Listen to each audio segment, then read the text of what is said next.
Hello guys! Alam niyo ba kung paano mag-open ng lansones? Kasi ako dati, before, hindi.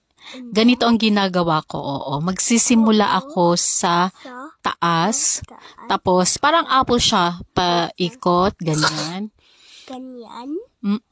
Paikot-ikot siya. Ikot siya. May pillow siya. No.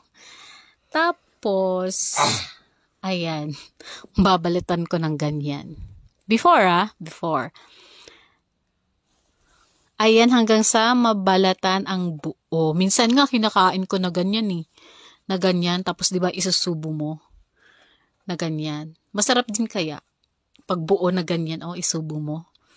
Tapos, ilalabas mo na lang yung buto, di ba, ng lansones.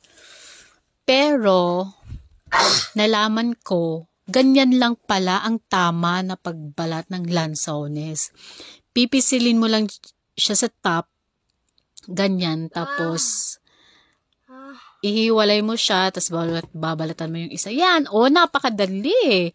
Diba? Ganyan lang pala ang pagbalat, mga guys. Ayan, nagpakahirap pa tayo.